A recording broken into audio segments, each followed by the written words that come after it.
Bueno, pues bienvenidos a una nueva píldora narrativa. Os habla Francisco Rodríguez Criado, vuestro boticario literario de urgencias. Hoy la píldora sí que va a ser narrativa.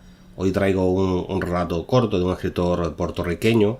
Me he acordado de él y de su cuento, La muchacha del tiempo. Pues estos días estamos pasando muchísimo calor y ha habido una conexión ahí mental con un relato que en cierta manera también trata de la climatología, ¿no? Aunque solo sea para generar cierta ambientación pues respecto a los personajes, que son poquitos personajes. Es uno de estos cuentos en los que aparentemente no pasa nada, en el que todo es hastío, pero bueno, al final tenemos un final que podríamos decir que es climático, ¿no? Vamos a leer este relato corto. El escritor es Emilio Díaz Valcárcel, un escritor puertorriqueño muy importante del pasado siglo, si no me equivoco, vivió hasta el año 2015, autor de novelas, cuentos y obras de teatro. La muchacha del tiempo. Todas las tardes, la pareja de ancianos esperaba en la pantalla del televisor a la muchacha del tiempo, sentados en el decrépito sofá que olía a orina de perro. Era ese el más claro recordatorio de Blackie. Con su muerte, ocurrida hacía 4 años, habían sufrido más que nunca el vacío de la soledad, el cansancio de los años que sobrevivían con resignación, hasta que un buen día tocó en su puerta el hombre joven que habían mimado de niño con irreprimible vocación de abuelos. Su última carta, incomprensible, incoherente, había arribado hacía 10, 15 años.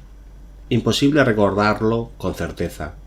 A los pocos meses se fueron acostumbrando a las curiosidades de la nueva experiencia. Algunos días, cuando amanecía murmurando palabras raras, el nieto vestía uniforme de campaña verde olivo con diseños que simulaban ramas y hojas, y lucía en la muñeca derecha un brazalete plateado con su nombre, número de soldado y un nombre de mujer en lengua desconocida. Los abuelos le reservaron un sitio ante el televisor y desde entonces los tres permanecían mudos frente a la pantalla, con excepción de breves comentarios sobre la implacable sequía de ese año. Pasaban horas contemplando programas que se sucedían entre innumerables comerciales, pero el momento que con leve ansiedad esperaban era el noticiario de la tarde, donde la muchacha del tiempo se compadecía de su público cuando tenía que informarle, programa tras programa, que no habría en los próximos días la más mínima señal de lluvia. Pelinegra, de ojos rasgados, la muchacha no tendría más de 20 años. Los meses de sequía habían provocado una crisis. La multitud languidecía entre la sed, el calor y los malos olores. El ganado moría en los campos secos que se encendían de nada. Los frutos se secaban en las ramas ya sin hojas. Los ríos exhibían sus lechos de piedras y barro cuarteado. Ahora que los embalses habían bajado sus niveles hasta alcanzar el ras de tierra y la gente temía desaparecer bajo las llamas de sol, la muchacha del tiempo parecía más atribulada que nunca, avergonzada y dolida de no poder ofrecerle a la ansiosa multitud las esperadas buenas nuevas. Una tarde, la muchacha no pudo soportar las malas noticias que debía comunicarle a su público, así que, saliéndose del libreto, exclamó: «Juro que yo no tengo la culpa, simplemente les comunico los informes que recibo del servicio meteorológico». Y su rostro se plegó a punto de llorar. «¿Sufre mucho?», dijo el abuelo. «Sí», contestó la abuela. Permanecían inmóviles en la penumbra de la sala, que olía a orina de perro, sin mirarse. Como otros días, el nieto se había levantado murmurando palabras raras y andaba por esas calles de Dios con su uniforme de combate. Regresaba generalmente antes de los noticiarios. Él tampoco tenía muchas cosas que decir. Se limitaba a un sí o un no, o a veces repetía las palabras del abuelo, inmóvil detrás de ellos. «Sufre mucho».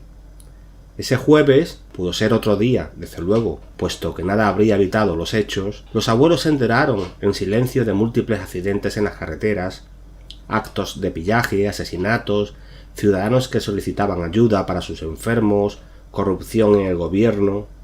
Casi sin que los abuelos se dieran cuenta, la muchacha del tiempo había comenzado su informe. Tenía los ojos enrojecidos, llenos de lágrimas. No se veía alivio en los próximos meses. Las reservas de agua de los embalses durarían solo 4 días. De pronto, la muchacha miró espantada hacia su izquierda, derecha de la pantalla, y retrocedió un paso seguida por la cámara. Solitarios, quietos en la oscuridad de la sala, olía a la orina de Blackie, los ancianos vieron cómo un revólver niquelado entraba por el lado izquierdo de la pantalla. De primera instancia, no pudieron comprender esa absurda composición de objetos.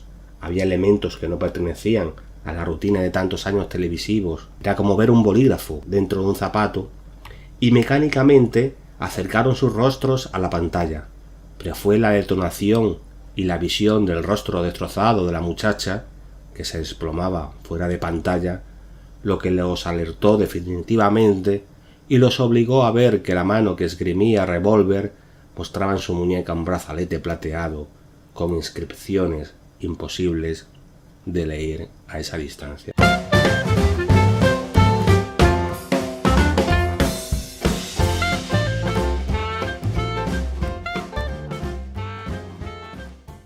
Bueno, este ha sido el cuento de Emilio Díaz Valcárcel, un cuento sobre la soledad, sobre el hastío, un cuento en el que aparentemente no pasa nada más que un matrimonio de ancianos y un nieto que observan el noticiario en la televisión esperando que den una buena noticia que no acaba de llegar. Y ese final climático que yo creo que nadie se esperaría. Y nada más por hoy. Os recuerdo que podéis escuchar cuentos como este en narrativabreve.com, que es un blog de bueno, sobre todo centrado en la narrativa breve, en el que hay miles de cuentos, microrelatos y un poco de todo, y también en escribirycorregir.com. Y si necesitáis mis servicios como corrector de estilo, me podéis contactar conmigo mediante el formulario de escribirycorregir.com o correccionyestilo.com. Muchas gracias a todos por estar ahí, buenas noches y dulces sueños, sed felices si os dejan.